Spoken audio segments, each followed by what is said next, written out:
ಪ್ರೀತಿಯ ವಿದ್ಯಾರ್ಥಿನಿಯರೇ, ತಮಗೆಲ್ಲರಿಗೂ ಬೆಳಗಿನ ಶುಭೋದಯ. ನೋಡಿ, ಕಳೆದ ವಿಡಿಯೋ ಸೆಷನ್ನಲ್ಲಿ ನಾವು ಅಧ್ಯಕ್ಷೀಯ ಸರ್ಕಾರ ಎಂದರೇನು, ಜೊತೆಗೆ ಈ ಅಧ್ಯಕ್ಷೀಯ ಸರ್ಕಾರವನ್ನು ನಾವು ಯಾವ ರಾಷ್ಟ್ರಗಳಲ್ಲಿ ಕಾಣ್ತಾ ಇದ್ದೇವೆ, ಜೊತೆಗೆ ಈ ಅಧ್ಯಕ್ಷೀಯ ಸರ್ಕಾರ ಒಳಗೊಂಡಂತಹ ಪ್ರಮುಖವಾದಂತಹ ಗುಣಲಕ್ಷಣಗಳ ಬಗ್ಗೆ ಇಲ್ಲಿ ಅಧ್ಯಯನ ಮಾಡಿದ್ದೇವೆ. ಜೊತೆಗೆ ಸರ್ಕಾರದ ವಿಧಗಳಲ್ಲಿ ಮತ್ತೊಂದು ಪ್ರಮುಖವಾದಂತಹ ವಿಧ ಅಂದರೆ ಏಕಾತ್ಮಕ ಸರ್ಕಾರ. ನೋಡಿ, ಅದರಲ್ಲಿ ನಾನು ನಿಮಗೆ ಈಗಾಗಲೇ ಏಕಾತ್ಮಕ ಸರ್ಕಾರ ಎಂದರೇನು, ಜೊತೆಗೆ ಏಕಾತ್ಮಕ ಸರ್ಕಾರವನ್ನು ಅಳವಡಿಸಿಕೊಂಡಿರುವಂತಹ ರಾಷ್ಟ್ರಗಳ ಬಗ್ಗೆ ಕೂಡ ಇಲ್ಲಿ ಚರ್ಚೆಯನ್ನು ಮಾಡಿದ್ದೇನೆ. ಹಾಗಾದ್ರೆ ಇಲ್ಲಿ ಏಕಾತ್ಮಕ ಸರ್ಕಾರ ಎಂದರೆ ರಾಜ್ಯದ ಅಧಿಕಾರವು ಕೇಂದ್ರ ಸರ್ಕಾರದಲ್ಲಿ ಕೇಂದ್ರೀಕೃತವಾಗಿದ್ದರೆ ಅಂತಹ ಸರ್ಕಾರವನ್ನು ನಾವು ಏಕಾತ್ಮಕ ಸರ್ಕಾರ ಎಂದು ಕರೆಯುತ್ತೇವೆ. ಉದಾಹರಣೆಗಾಗಿ ಏಕಾತ್ಮಕ ಸರ್ಕಾರವನ್ನು ಅಳವಡಿಸಿಕೊಂಡಿರುವಂತಹ ರಾಷ್ಟ್ರಗಳೆಂದರೆ ಬ್ರಿಟನ್ ಆಗಿರ್ಬೋದು, ಬೆಲ್ಜಿಯಂ ಆಗಿರ್ಬೋದು, ಫ್ರಾನ್ಸ್ ರಾಷ್ಟ್ರಗಳಲ್ಲಿ ಮತ್ತು ಚೀನಾದಂತಹ ಗಣರಾಜ್ಯಗಳಲ್ಲಿ ನಾವು ಏಕಾತ್ಮಕ ಸರ್ಕಾರವನ್ನು ಕಾಣುತ್ತೇವೆ. ನೋಡಿ, ಏಕಾತ್ಮಕ ಸರ್ಕಾರಗಳು ಅಂದರೆ ಏಕಾತ್ಮಕ ಸರ್ಕಾರಕ್ಕೆ ಅತ್ಯುತ್ತಮವಾದಂತಹ ಉದಾಹರಣೆ ಅಂದರೆ ಬ್ರಿಟನ್ ಸರ್ಕಾರವನ್ನು ನಾವು ಏಕಾತ್ಮಕ ಸರ್ಕಾರಕ್ಕೆ ಅತ್ಯುತ್ತಮವಾದಂತಹ ನಿದರ್ಶನವೆಂದು ಹೇಳಬಹುದು. ನೋಡಿ, ಹಾಗಾದ್ರೆ ಕಳೆದ ವಿಡಿಯೋ ಸೆಷನ್ ನಾವು ಅಧ್ಯಕ್ಷೀಯ ಸರ್ಕಾರದ ಗುಣಲಕ್ಷಣಗಳು ಮತ್ತು ಏಕಾತ್ಮಕ ಸರ್ಕಾರದ ಅರ್ಥವನ್ನು ನೋಡಿದ್ವಿ. ಹಾಗಾದ್ರೆ ಇಂದಿನ ವಿಡಿಯೋ ಸೆಷನ್ ನಾವು ಏಕಾತ್ಮಕ ಸರ್ಕಾರದ ವ್ಯಾಖ್ಯೆಗಳನ್ನು ಮತ್ತು ಗುಣಲಕ್ಷಣಗಳನ್ನು ಅಧ್ಯಯನ ಮಾಡೋಣ. ನೋಡಿ, ಏಕಾತ್ಮಕ ಸರ್ಕಾರದ ವ್ಯಾಖ್ಯೆಗಳು, ಅದರಲ್ಲಿ ಮೊದಲನೇ ವ್ಯಕ್ತಿ ಎ.ವಿ. ಡೈಸಿ ಎನ್ನುವಂತಹ ರಾಜನೀತಿ ತಜ್ಞನು ತಮ್ಮದೇ ಆದಂತಹ ಅಭಿಪ್ರಾಯವನ್ನು ಇಲ್ಲಿ ವ್ಯಕ್ತಪಡಿಸಿದ್ದಾನೆ. ನೋಡಿ, ಇದು 2 ಅಂಕದ ಪ್ರಶ್ನೆ ಬರುತ್ತೆ. ಏಕಾತ್ಮಕ ಸರ್ಕಾರ ಎಂದರೇನು? 2 ಅಂಕದ ಪ್ರಶ್ನೆಯನ್ನಾದರೂ ಕೇಳಬಹುದು ಅಥವಾ 5 ಅಂಕದ ಪ್ರಶ್ನೆಯನ್ನಾದರೂ ಕೇಳಬಹುದು. ಏಕಾತ್ಮಕ ಸರ್ಕಾರ ಎಂದರೇನು, ಏಕಾತ್ಮಕ ಸರ್ಕಾರದ ಲಕ್ಷಣಗಳನ್ನು ವಿವರಿಸಿ ಅಂತ ಕೇಳ್ತಾರೆ. ಇದು ಕೂಡ ನಿಮಗೆ ಬಹಳ ವೆರಿ ಇಂಪಾರ್ಟೆಂಟ್ ಟಾಪಿಕ್ ಅಂತ ಹೇಳ್ಬೋದು, ಹೌದಾ? ನೋಡಿ, ವ್ಯಾಖ್ಯೆಗಳಲ್ಲಿ ಮೊದಲನೇ ರಾಜನೀತಿ ತಜ್ಞನಾದಂತಹ ಎ.ವಿ. ಡೈಸಿ ಅವರ ಪ್ರಕಾರ ಏಕಾತ್ಮಕ ಸರ್ಕಾರ ಅಂದರೆ ಒಂದು ಕೇಂದ್ರ ಸರ್ಕಾರ ಚಲಾಯಿಸುವ ಸರ್ವಶ್ರೇಷ್ಠ ಶಾಸನಬದ್ಧ ಅಧಿಕಾರವೇ ಏಕಾತ್ಮಕ ಅಧಿಕಾರವಾಗಿದೆ ಅಥವಾ ಏಕಾತ್ಮಕ ಸರ್ಕಾರವಾಗಿದೆ. ನೋಡಿ, ಇವ್ರೇನು ಹೇಳ್ತಾರೆ ಅಂದ್ರೆ ಒಂದೇ ಒಂದು ಕೇಂದ್ರ ಸರ್ಕಾರ ಚಲಾಯಿಸುವಂತಹ ಸರ್ವಶ್ರೇಷ್ಠ ಶಾಸನಬದ್ಧ ಅಧಿಕಾರಕ್ಕೆ ಅವರು ಏಕಾತ್ಮಕ ಸರ್ಕಾರ ಅಂದ್ರು. ಅಂದ್ರೆ ಇಲ್ಲಿ ಸರ್ಕಾರ ಅಂದ್ರೆ ಒಂದೇ ಒಂದು ಕೇಂದ್ರ ಸರ್ಕಾರ ಏನ್ ಮಾಡುತ್ತೆ, ರಾಷ್ಟ್ರದ ಸಮಸ್ತ ಆಡಳಿತವನ್ನು ಅದು ನಿರ್ವಹಿಸುತ್ತದೆ. ಇನ್ನು ಮತ್ತೊಬ್ಬ ರಾಜನೀತಿ ತಜ್ಞನಾದಂತಹ ಹರ್ಮನ್ ಪೈನರ್ ಪ್ರಕಾರ ಏಕಾತ್ಮಕ ಸರ್ಕಾರ ಎಂದ್ರೆ ಸರ್ಕಾರದ ಸರ್ವ ಅಧಿಕಾರವು ಒಂದೇ ಸರ್ಕಾರದಲ್ಲಿ ಅಂದ್ರೆ ಒಂದೇ ಕೇಂದ್ರ ಸರ್ಕಾರದಲ್ಲಿ ಕೇಂದ್ರೀಕೃತವಾಗಿದ್ದು ಅದು ಇಡೀ ರಾಷ್ಟ್ರದಲ್ಲಿ ತನ್ನ ಅಧಿಕಾರವನ್ನ ಚಲಾಯಿಸುವುದೇ ಏಕಾತ್ಮಕ ಸರ್ಕಾರವಾಗಿದೆ. ನೋಡಿ, ಇವರು ಎಷ್ಟು ಚಂದ ಹೇಳ್ತಾರಂದ್ರೆ ಸರ್ಕಾರದ ಸರ್ವ ಅಧಿಕಾರಗಳೆಲ್ಲವೂ ಒಂದೇ ಕೇಂದ್ರ ಸರ್ಕಾರದಲ್ಲಿ ಅದು ಕೇಂದ್ರೀಕೃತವಾಗಿರುತ್ತೆ.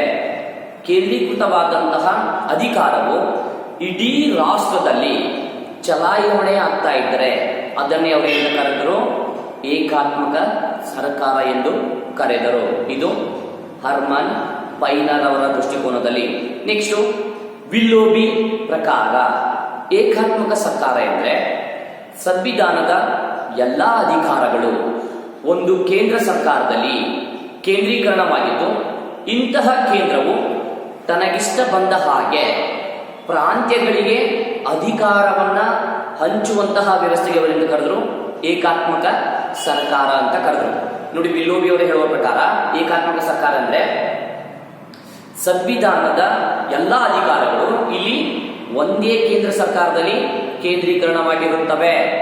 ಇಂತಹ ಕೇಂದ್ರ ಸರ್ಕಾರವು ತನಗಿಷ್ಟ ಬಂದ ಹಾಗೆ ಇಲ್ಲಿ ಪ್ರಾಂತ್ಯಗಳಿಗೆ ಅಧಿಕಾರವನ್ನ ಹಂಚುವಂತಹ ವ್ಯವಸ್ಥೆಗೆ ಅವರು ಏಕಾತ್ಮಕ ವ್ಯವಸ್ಥೆ ಅಥವಾ ಏಕಾತ್ಮಕ ಸರ್ಕಾರ ಎಂದು ಕರೆದರೆಂದ ಹೇಳಬಹುದು. ನೋಡಿ, ಮತ್ತೊಬ್ಬ ರಾಜನೀತಿ ತಜ್ಞನಾದಂತಹ CF ಸ್ಟ್ರಾಂಗ್ ಅವರ ಪ್ರಕಾರ ಏಕಾತ್ಮಕ ಸರ್ಕಾರ ಎಂದರೆ ನೋಡಿ, ಏಕೈಕ ಕೇಂದ್ರ ಸರ್ಕಾರದ ಅಡಿಯಲ್ಲಿ ಸಂಘಟನೆಗೊಂಡಂತಹ ಸರ್ಕಾರಿ ವ್ಯವಸ್ಥೆಗೆ ನಾವು ಏಕಾತ್ಮಕ ಸರ್ಕಾರ ಎಂದು ಕರೆಯುತ್ತೇವೆ. ನೋಡಿ, CF ಸ್ಟ್ರಾಂಗ್ ಅವರ ದೃಷ್ಟಿಕೋನದಲ್ಲಿ ಏಕಾತ್ಮಕ ಸರ್ಕಾರ ಎಂದರೆ ಏಕೈಕ ಅಂದ್ರೆ ಒಂದೇ ಕೇಂದ್ರ ಸರ್ಕಾರದ ಅಡಿಯಲ್ಲಿ ಅಂದ್ರೆ ಅದರ ಕೆಳಗಡೆ ಸಂಘಟನೆಗೊಂಡಿರುವಂತಹ ಸರ್ಕಾರಿ ವ್ಯವಸ್ಥೆಗೆ ನಾವು ಏಕಾತ್ಮಕ ಸರ್ಕಾರ ಎಂದು ಕರೆಯುತ್ತೇವೆ. ಇದಿಷ್ಟು ಏಕಾತ್ಮಕ ಸರ್ಕಾರದ ಬಗ್ಗೆ ವಿವಿಧ ರಾಜನೀತಿ ತಜ್ಞರು ನೀಡಿದಂತಹ ವ್ಯಾಖ್ಯಾನಗಳು ಅಂತ ಹೇಳ್ಬೋದು. ನೆಕ್ಸ್ಟ್ ಹಾಗಾದ್ರೆ ಏಕಾತ್ಮಕ ಸರ್ಕಾರದ ಗುಣಲಕ್ಷಣಗಳು. ನೋಡಿ, ಏಕಾತ್ಮಕ ಸರ್ಕಾರ ಯಾವ ಗುಣಲಕ್ಷಣಗಳನ್ನ ಹೊಂದಿದೆ ಅನ್ನೋದನ್ನ ನೋಡೋಣ. ನೋಡಿ, ಪ್ರಮುಖವಾಗಿ ಏಕಾತ್ಮಕ ಸರ್ಕಾರವು 7 ರೀತಿಯಾದಂತಹ ಗುಣಲಕ್ಷಣಗಳನ್ನ ಒಳಗೊಂಡಿರುತ್ತದೆ. ಅದರಲ್ಲಿ ಒಂದೇದು, ಏಕಾತ್ಮಕ ಸರ್ಕಾರದಲ್ಲಿ ಅಧಿಕಾರವು ಕೇಂದ್ರೀಕರಣವಾಗಿರುತ್ತೆ. ಸೆಕೆಂಡ್ ಒನ್, ಕೇಂದ್ರದಿಂದ ಸ್ಥಾಪಿಸಲ್ಪಟ್ಟಂತಹ ಸರ್ಕಾರಗಳನ್ನು ನಾವು ಕಾಣಬಹುದು. ಇನ್ನು ಮೂರನೇದು, ಇಲ್ಲಿ ಪ್ರಬಲವಾದಂತಹ ಕೇಂದ್ರ ಸರ್ಕಾರವಿರುತ್ತೆ. ಇನ್ನು ನಾಲ್ಕನೇದು, ಈ ಏಕಾತ್ಮಕ ಸರ್ಕಾರದಲ್ಲಿ ಸಂವಿಧಾನಕ್ಕೆ ಯಾವುದೇ ರೀತಿಯಾದಂತಹ ಶ್ರೇಷ್ಠತೆ ಇಲ್ಲದಿರುವುದನ್ನು ನಾವು ಗಮನಿಸಬಹುದು. ಇನ್ನು ಐದನೇ ಗುಣಲಕ್ಷಣ ಅಂದ್ರೆ ಇಲ್ಲಿ ಸಂವಿಧಾನವು ಲಿಖಿತ ಅಥವಾ ಅಲಿಖಿತ ಸಂವಿಧಾನವಾಗಿರುತ್ತೆ. ಇನ್ನು ಆರನೇ ಗುಣಲಕ್ಷಣ ಅಂದ್ರೆ ವಿಶೇಷ ನ್ಯಾಯಾಲಯದ ಅನಗತ್ಯ, ಅಂದ್ರೆ ಇಲ್ಲಿ ಯಾವುದೇ ರೀತಿಯಾದಂತಹ ವಿಶೇಷ ನ್ಯಾಯಾಲಯದ ಅವಶ್ಯಕತೆ ಇರುವುದಿಲ್ಲ. ಇನ್ನು ಕೊನೆಯದಾಗಿ ನೋಡಿ, ಏಕಾತ್ಮಕ ಸರ್ಕಾರವು ಯಾವಾಗಲೂ ಯಾರ ಮೇಲೆ ಹೆಚ್ಚು ಅವಲಂಬನೆಯನ್ನ ಹೊಂದಿರುತ್ತೆ ಅಂದ್ರೆ ಇಲ್ಲಿರುವಂತಹ ಏಕಾತ್ಮಕ ಸರ್ಕಾರಿ ವ್ಯವಸ್ಥೆಯಲ್ಲಿರುವಂತಹ ನೌಕರ ಶಾಹಿಗಳ ಮೇಲಿನ ಇದು ಹೆಚ್ಚು ಅವಲಂಬಿತ ಆಗಿರುತ್ತೆ ಎಂದು ಹೇಳಬಹುದು. ನೋಡಿ, ಇದು ಕೂಡ 5 ಅಂಕದ ಪ್ರಶ್ನೆ ಅಥವಾ 10 ಅಂಕದ ಪ್ರಶ್ನೆ ಕೇಳಬಹುದು. ಏನಂತ ಕೇಳಬಹುದು, ಏಕಾತ್ಮಕ ಸರ್ಕಾರ ಎಂದರೇನು, ಏಕಾತ್ಮಕ ಸರ್ಕಾರದ ಲಕ್ಷಣಗಳನ್ನ ಕುರಿತು ವಿವರಿಸಿ ಅಥವಾ ಬರೆಯಿರಿ ಅಂತ ಕೇಳ್ತಾರೆ. 5 ಅಂಕದ ಪ್ರಶ್ನೆ ಆದ್ರೂ ಕೇಳಬಹುದು ಅಥವಾ 10 ಅಂಕದ ಪ್ರಶ್ನೆಯನ್ನಾದರೂ ಕೇಳಬಹುದು. ನೋಡಿ, ಹಾಗಾದ್ರೆ ಈ ಏಕಾತ್ಮಕ ಸರ್ಕಾರದ ಗುಣಲಕ್ಷಣಗಳಲ್ಲಿ ಮೊದಲನೇ ಗುಣಲಕ್ಷಣ ಅಂದ್ರೆ ಯಾವಾಗಲೂ ಇಲ್ಲಿ ಅಧಿಕಾರವು ಕೇಂದ್ರೀಕರಣವಾಗಿರುತ್ತೆ. ನೋಡಿ, ಅಧಿಕಾರವು ಇಲ್ಲಿ ಕೇಂದ್ರೀಕರಣವಾಗಿರುತ್ತೆ ಅಂದ್ರೆ ಅಧಿಕಾರ ಕೇಂದ್ರೀಕರಣವು ಏಕಾತ್ಮಕ ಸರ್ಕಾರದ ಒಂದು ಪ್ರಧಾನ ಲಕ್ಷಣವಾಗಿದೆ.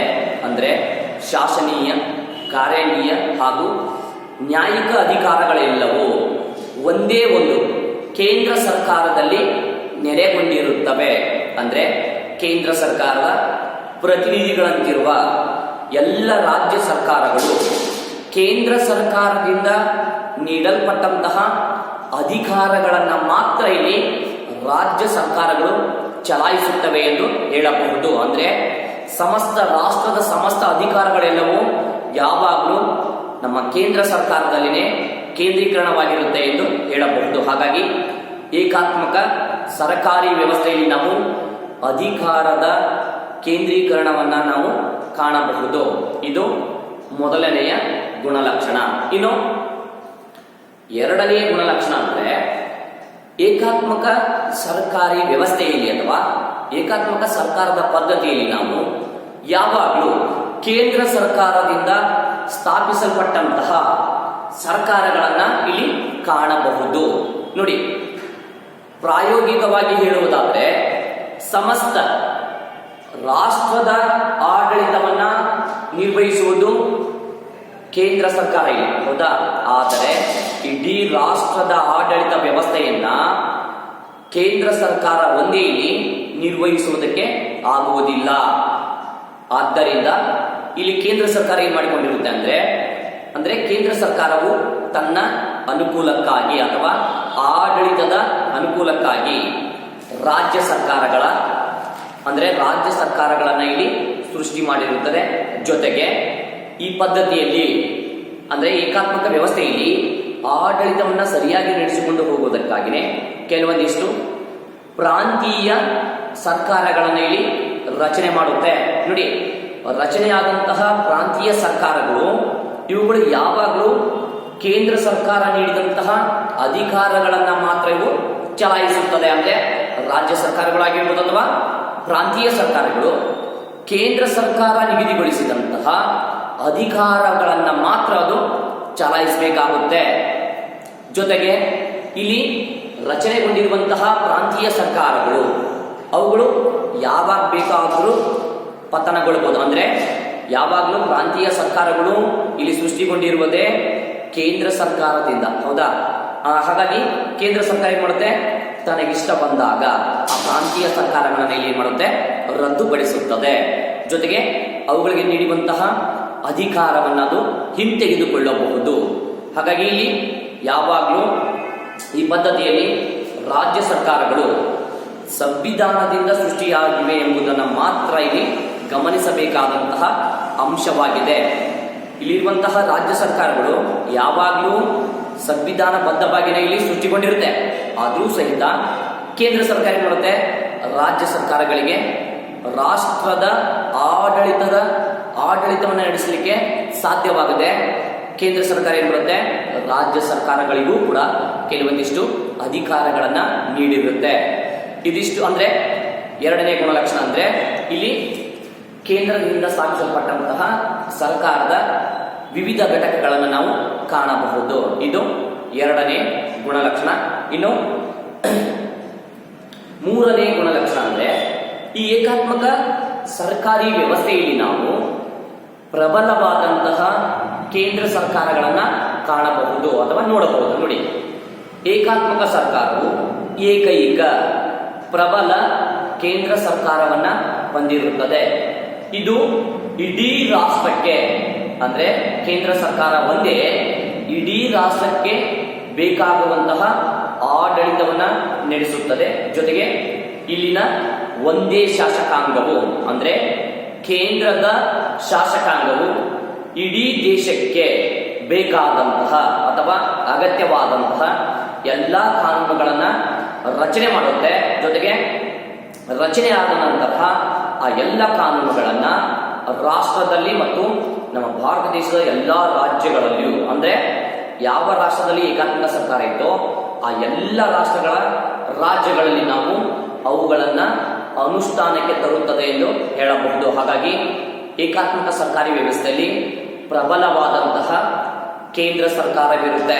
ನೋಡಿ, ಏಕಾತ್ಮಕ ಸರ್ಕಾರಿ ವ್ಯವಸ್ಥೆಯಲ್ಲಿ ಶಾಸನಗಳನ್ನ, ಆಡಳಿತವನ್ನ ನಡೆಸುವುದು ಯಾವಾಗಲೂ ಕೇಂದ್ರ ಸರ್ಕಾರ ಒಂದೇ, ಹೌದಾ? ಪ್ರಾಂತೀಯ ಸರ್ಕಾರಗಳಿಗೂ ಇರುವುದಿಲ್ಲ. ಜೊತೆಗೆ ರಾಜ್ಯ ಸರ್ಕಾರಗಳಿಗೂ ಕೂಡ ಅಲ್ಲಿ ಯಾವುದೇ ರೀತಿಯಾದಂತಹ ಅಧಿಕಾರ ಇಲ್ಲದೆ ಇರುವುದನ್ನು ನಾವು ಗಮನಿಸಬಹುದು.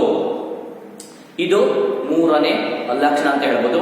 ಇನ್ನು ನಾಲ್ಕನೇ ಲಕ್ಷಣ ಅಂದ್ರೆ ಈ ಏಕಾತ್ಮಕ ಸರ್ಕಾರಿ ವ್ಯವಸ್ಥೆಯಲ್ಲಿ ನಾವು ಸಂವಿಧಾನಕ್ಕೆ ಯಾವುದೇ ರೀತಿಯಾದಂತಹ ಶ್ರೇಷ್ಠತೆ ಇರುವುದನ್ನ ಕಾಣುವುದಿಲ್ಲ. ಅಂದ್ರೆ ಸಂವಿಧಾನಕ್ಕೆ ಇಲ್ಲಿ ಶ್ರೇಷ್ಠತೆ ಅಥವಾ ಸಂವಿಧಾನದ ಪಾರುಮತ್ಯ ಇರುವುದಿಲ್ಲ ಎಂದು ಹೇಳಬಹುದು. ನೋಡಿ, ಏಕಾತ್ಮಕ ಸರ್ಕಾರಿ ಪದ್ಧತಿಯಲ್ಲಿ ಪ್ರಾಂತೀಯ ಸರ್ಕಾರಗಳು ನಿರ್ವಹಿಸುವ ಅಧಿಕಾರಗಳು ಕೇಂದ್ರ ಸರ್ಕಾರದಿಂದ ನಿಯೋಜನೆಗೊಂಡಿರುತ್ತದೆಯೇ ಹೊರತು ಅದು ಸಂವಿಧಾನದಿಂದ ಬಂದಿದ್ದಲ್ಲ. ಯಾವಾಗಲೂ ಏಕಾತ್ಮಕ ಸರ್ಕಾರಿ ವ್ಯವಸ್ಥೆಯಲ್ಲಿರುವಂತಹ ಪ್ರಾಂತೀಯ ಸರ್ಕಾರಗಳು ಅವುಗಳು ಕೇಂದ್ರ ಸರ್ಕಾರದಿಂದ ನಿಯೋಜನೆಗೊಂಡಿರುವುದರಿಂದ ಹಾಗಾಗಿ ಇಲ್ಲಿ ಅವುಗಳು ಸಂವಿಧಾನದಿಂದ ರಚನೆ ಆಗಿರುವುದಿಲ್ಲ. ನೋಡಿ, ಅವುಗಳು ಈ ಅಧಿಕಾರಗಳನ್ನ, ಅಂದ್ರೆ ಪ್ರಾಂತೀಯ ಸರ್ಕಾರಗಳು ನಿರ್ವಹಿಸುವಂತಹ ಎಲ್ಲ ಅಧಿಕಾರಗಳು ಮೂಲತಃವಾಗಿ ಕೇಂದ್ರ ಸರ್ಕಾರ ನೀಡಿರುವುದರಿಂದ ಅವುಗಳು ಪ್ರಾಂತೀಯ ಸರ್ಕಾರಗಳು ಸ್ವತಂತ್ರವಾಗಿ ತಮ್ಮ ಅಧಿಕಾರವನ್ನ ಚಲಾಯಿಸಲು ಇಲ್ಲಿ ಸಾಧ್ಯವಾಗುವುದಿಲ್ಲ. ಆದರೆ ಕೇಂದ್ರ ಸರ್ಕಾರದ ಪ್ರತಿನಿಧಿಗಳಾಗಿ ಅವುಗಳು ತಮ್ಮ ಕಾರ್ಯವನ್ನ ನಿರ್ವಹಿಸುತ್ತವೆ. ಆದ್ದರಿಂದ ಇಲ್ಲಿ ಪ್ರಾಂತೀಯ ಸರ್ಕಾರಗಳು ಚಲಾಯಿಸುವ ಅಧಿಕಾರಗಳು ಸಂವಿಧಾನದ ಮೂಲ ಅಧಿಕಾರದ ವ್ಯಾಪ್ತಿಗೆ ಅವುಗಳು ಸೇರಿಲ್ಲದ ಕಾರಣ ಇಲ್ಲಿ ಸಂವಿಧಾನವು ಶ್ರೇಷ್ಠತೆಯನ್ನ ಪಡೆದುಕೊಂಡಿರುವುದಿಲ್ಲ. ಬದಲಾಗಿ ಏಕಾತ್ಮಕ ಸರ್ಕಾರಿ ವ್ಯವಸ್ಥೆಯಲ್ಲಿ ನಾವು ಪಾರ್ಲಿಮೆಂಟ್ ಅಂದ್ರೆ ಸಂಸತ್ತು ಅಥವಾ ಶಾಸಕಾಂಗ ಇಲ್ಲಿ ಶ್ರೇಷ್ಠತೆಯನ್ನ ಪಡೆದುಕೊಂಡಿರುತ್ತದೆ ಎಂದು ಹೇಳಬಹುದು. ನೋಡಿ, ಯಾವಾಗಲೂ ಏಕಾತ್ಮಕ ಸರ್ಕಾರಿ ವ್ಯವಸ್ಥೆಯಲ್ಲಿ ಸಂವಿಧಾನಕ್ಕೆ ಯಾವುದೇ ರೀತಿಯಾದಂತಹ ಪ್ರಾಮುಖ್ಯತೆ ಇಲ್ಲದಿರುವುದನ್ನು ನಾವು ಕಾಣಬಹುದು. ಇಲ್ಲಿ ಯಾವಾಗಲೂ ಯಾರಿಗೆ ಹೆಚ್ಚು ಪ್ರಾಮುಖ್ಯತೆ ಇರುತ್ತೆ ಅಂದ್ರೆ ಶಾಸಕಾಂಗಕ್ಕೆ ಅಥವಾ ಪಾರ್ಲಿಮೆಂಟ್ ಅಥವಾ ಸಂಸತ್ತಿಗೆ ಇರುತ್ತದೆ ಎಂದು ಹೇಳಬಹುದು. ಇದು 4ನೇ ಗುಣಲಕ್ಷಣ ಅಂತ ಹೇಳ್ಬೋದು. ಇನ್ನು 5ನೇ ಗುಣಲಕ್ಷಣ ಅಂದ್ರೆ ಏಕಾತ್ಮಕ ಸರ್ಕಾರಿ ವ್ಯವಸ್ಥೆಯಲ್ಲಿ ಇರುವಂತಹ ಸಂವಿಧಾನವು ಲಿಖಿತ ಆಗಿರುವುದು ಅಥವಾ ಅಲಿಖಿತ ಸಂವಿಧಾನವಾಗಿರಬಹುದು. ನೋಡಿ, ಏಕಾತ್ಮಕ ಸರ್ಕಾರದಲ್ಲಿ ಸರ್ಕಾರದ ಸಮಸ್ತ ಅಧಿಕಾರಗಳು ಒಂದೇ ಕೇಂದ್ರ ರಂಗದಲ್ಲಿ ಕೇಂದ್ರೀಕರಣಗೊಂಡಿರುತ್ತವೆ ಮತ್ತು ಪ್ರಾಂತ್ಯಗಳು ಚಲಾಯಿಸುವಂತಹ ಅಧಿಕಾರಗಳು ಕೇಂದ್ರದಿಂದ ಬಂದಿರುವುದರಿಂದ ಅಧಿಕಾರದ ಘರ್ಷಣೆ ಇಲ್ಲದ ಕಾರಣ. ನೋಡಿ, ಇಲ್ಲಿ ಏಕೆಂದ್ರೆ ಏಕಾತ್ಮಕ ಸರ್ಕಾರ ವ್ಯವಸ್ಥೆಯಲ್ಲಿ ಕೇಂದ್ರ ಸರ್ಕಾರ ಇರುತ್ತೆ, ಜೊತೆಗೆ ಪ್ರಾಂತೀಯ ಸರ್ಕಾರಗಳು ಇರುತ್ತೆ. ಅಂದ್ರೆ ಏಕಾತ್ಮಕ ವ್ಯವಸ್ಥೆಯಲ್ಲಿ ಸಮಸ್ತ ರಾಷ್ಟ್ರದ ಅಧಿಕಾರವು ಕೇಂದ್ರ ಸರ್ಕಾರದ ಅಡಿಯಲ್ಲಿ ಅದು ಸಂಘಟನೆಗೊಂಡಿರುತ್ತೆ ಅಥವಾ ಕೇಂದ್ರೀಕರಣಗೊಂಡಿರುತ್ತದೆ ಎಂದು ಹೇಳಬಹುದು. ಜೊತೆಗೆ ಪ್ರಾಂತೀಯ ಸರ್ಕಾರಗಳು ಚಲಾಯಿಸುವಂತಹ ಅಧಿಕಾರಗಳು ಕೇಂದ್ರದಿಂದ ಪಡೆದಿರುವುದರಿಂದ ಅಥವಾ ಕೇಂದ್ರ ಸರ್ಕಾರ ನೀಡಿರುವುದರಿಂದ ಇಲ್ಲಿ ನಾವು ಅಧಿಕಾರದ ಘರ್ಷಣೆ ಇಲ್ಲದಿರುವುದನ್ನ ಕಾಣಬಹುದು. ಈ ಕಾರಣದಿಂದಾಗಿ ಇಲ್ಲಿ ನಾವು ಸಂವಿಧಾನದ ಸ್ವರೂಪದ ಬಗ್ಗೆ ಮಾತನಾಡುವುದು ಕೂಡ ಅಪ್ರಸ್ತುತ ಎಂದು ಹೇಳಬಹುದು. ಜೊತೆಗೆ ಕೇಂದ್ರ ಮತ್ತು ಪ್ರಾಂತ್ಯಗಳ ನಡುವೆ ಅಧಿಕಾರದ ವಿಭಜನೆಗೆ ಸಂಬಂಧಪಟ್ಟಂತೆ ಯಾವುದೇ ರೀತಿಯಾದಂತಹ ಘರ್ಷಣೆಗಳಾಗಿರ್ಬೋದು, ಸಮಸ್ಯೆಗಳಾಗಿರ್ಬೋದು ಅಥವಾ ವಿವಾದಗಳ ಪ್ರಶ್ನೆನೇ ಇಲ್ಲಿ ಬರುವುದಿಲ್ಲ ಎಂದು ಹೇಳಬಹುದು. ಆ ಕಾರಣಕ್ಕಾಗಿಯೇ ಇಲ್ಲಿ ಸಂವಿಧಾನವು ಲಿಖಿತವೋ ಅಥವಾ ಅದು ಅಲಿಖಿತವೇ ಎಂಬ ಪ್ರಶ್ನೆಯೇ ಉದ್ಭವಿಸುವುದಿಲ್ಲ ಎಂದು ಹೇಳಬಹುದು. ಏಕೆಂದ್ರೆ ಇಲ್ಲಿರುವಂತಹ ಸರ್ಕಾರದ ಅಧಿಕಾರಗಳು, ಪ್ರಾಂತೀಯ ಸರ್ಕಾರ ಆಗಿರ್ಬೋದು ಅಥವಾ ಕೇಂದ್ರ ಸರ್ಕಾರದ ಅಧಿಕಾರಗಳು ಯಾವಾಗಲೂ ಅಧಿಕಾರಗಳ ಘರ್ಷಣೆ ಇಲ್ಲದೆ ಇರುವುದರಿಂದ ಈ ಏಕಾತ್ಮಕ ಸರ್ಕಾರಿ ವ್ಯವಸ್ಥೆಯಲ್ಲಿ ಸಂವಿಧಾನ ಅಪ್ರಸ್ತುತ ಎಂದೇ ಹೇಳಬಹುದು. ಹಾಗಾಗಿ ಇಲ್ಲಿ ಅಲಿಖಿತ ಸಂವಿಧಾನ ಇದ್ರೂ ಒಂದೇ ಅಥವಾ ಲಿಖಿತ ಸಂವಿಧಾನ ಇದ್ರೂ ಒಂದೇ ಎಂದು ಹೇಳಬಹುದು. ಹಾಗಾಗಿ ಇಲ್ಲಿ ಸಂವಿಧಾನವು ಲಿಖಿತವೇ ಅಥವಾ ಅಲಿಖಿತವೇ ಎನ್ನುವಂತಹ ಪ್ರಶ್ನೆನೇ ಇಲ್ಲಿ ಉದ್ಭವಿಸುವುದಿಲ್ಲ ಎಂದು ಹೇಳಬಹುದು. ನೋಡಿ, ಉದಾಹರಣೆಗಾಗಿ ಬ್ರಿಟನ್ ಮತ್ತು ಫ್ರಾನ್ಸ್ ರಾಷ್ಟ್ರಗಳಲ್ಲಿ ನಾವು ಏಕಾತ್ಮಕ ಸರ್ಕಾರವನ್ನ ಕಂಡ್ರೂ ಸಹಿತ ಬ್ರಿಟನ್ ರಾಷ್ಟ್ರದಲ್ಲಿ ನಾವು ಅಲಿಖಿತ ಸಂವಿಧಾನ ಇರುವುದನ್ನು ಕಾಣುತ್ತೇವೆ. ಅದೇ ರೀತಿಯಾಗಿ ಫ್ರಾನ್ಸ್ ರಾಷ್ಟ್ರದಲ್ಲೂ ಸಹಿತ ನಾವು ಏಕಾತ್ಮಕ ವ್ಯವಸ್ಥೆ ಇರುವುದನ್ನು ಕಾಣುತ್ತೇವೆ. ಆದರೆ ಫ್ರಾನ್ಸ್ ರಾಷ್ಟ್ರದಲ್ಲಿ ನಾವು ಲಿಖಿತ ಸಂವಿಧಾನವನ್ನ ಕಾಣುತ್ತೇವೆ. ಇಲ್ಲಿ ಇರುವಂತಹ ಸಂವಿಧಾನ ಲಿಖಿತವೇ ಅಥವಾ ಅಲಿಖಿತವೇ ಎನ್ನುವಂತಹ ಪ್ರಶ್ನೆನೇ ಉದ್ಭವಿಸುವುದಿಲ್ಲ. ಯಾವ ಕಾರಣಕ್ಕಾಗಿ ಅಂದ್ರೆ ಏಕಾತ್ಮಕ ಸರ್ಕಾರ ವ್ಯವಸ್ಥೆಯಲ್ಲಿ ಸಮಸ್ತ ರಾಷ್ಟ್ರದ ಅಧಿಕಾರವು ಒಂದೇ ಒಂದು ಕೇಂದ್ರ ಸರ್ಕಾರದಲ್ಲಿ ಅಥವಾ ಕೇಂದ್ರಾಂಗದಲ್ಲಿ ಕೇಂದ್ರೀಕರಣಗೊಂಡಿರುವುದರಿಂದ ಈ ಕಾರಣಕ್ಕಾಗಿಯೇ ಇಲ್ಲಿರುವಂತಹ ಸಂವಿಧಾನ ಲಿಖಿತವೇ ಅಥವಾ ಅಲಿಖಿತವೇ ಎನ್ನುವಂತಹ ಪ್ರಶ್ನೆಗಳೇ ಉದ್ಭವಿಸುವುದಿಲ್ಲ ಎಂದು ಹೇಳಬಹುದು. ಇನ್ನು ಏಕಾತ್ಮಕ ಸರ್ಕಾರದ ಮತ್ತೊಂದು ಪ್ರಮುಖವಾದಂತಹ ಗುಣಲಕ್ಷಣ ಅಂದ್ರೆ ಇಲ್ಲಿ ಏಕಾತ್ಮಕ ಸರ್ಕಾರಿ ವ್ಯವಸ್ಥೆಯಲ್ಲಿ ವಿಶೇಷ ನ್ಯಾಯಾಲಯದ ಅನಗತ್ಯ ಅಂತ ಹೇಳ್ಬೋದು. ನೋಡಿ, ಏಕಾತ್ಮಕ ಸರ್ಕಾರದಲ್ಲಿ ಅಧಿಕಾರವು ಕೇಂದ್ರ ಮತ್ತು ಪ್ರಾಂತ್ಯ ಸರ್ಕಾರಗಳ ನಡುವೆ ವಿಭಜನೆಯಾಗಿದೆ. ಎಲ್ಲ ಅಧಿಕಾರಗಳು ಕೇಂದ್ರ ಸರ್ಕಾರದಲ್ಲಿಯೇ ಕೇಂದ್ರೀಕೃತವಾಗಿರುತ್ತವೆ. ಹೀಗಾಗಿ ಕೇಂದ್ರ ಮತ್ತು ರಾಜ್ಯಗಳ ನಡುವೆ ಶಾಸನಾತ್ಮಕ, ಆಡಳಿತಾತ್ಮಕ ಮತ್ತು ಆರ್ಥಿಕ ವಿವಾದಗಳಿಗಾಗಿ ಇಲ್ಲಿ ಸಮಸ್ಯೆಗಳೇ ಉದ್ಭವಿಸುವುದಿಲ್ಲ.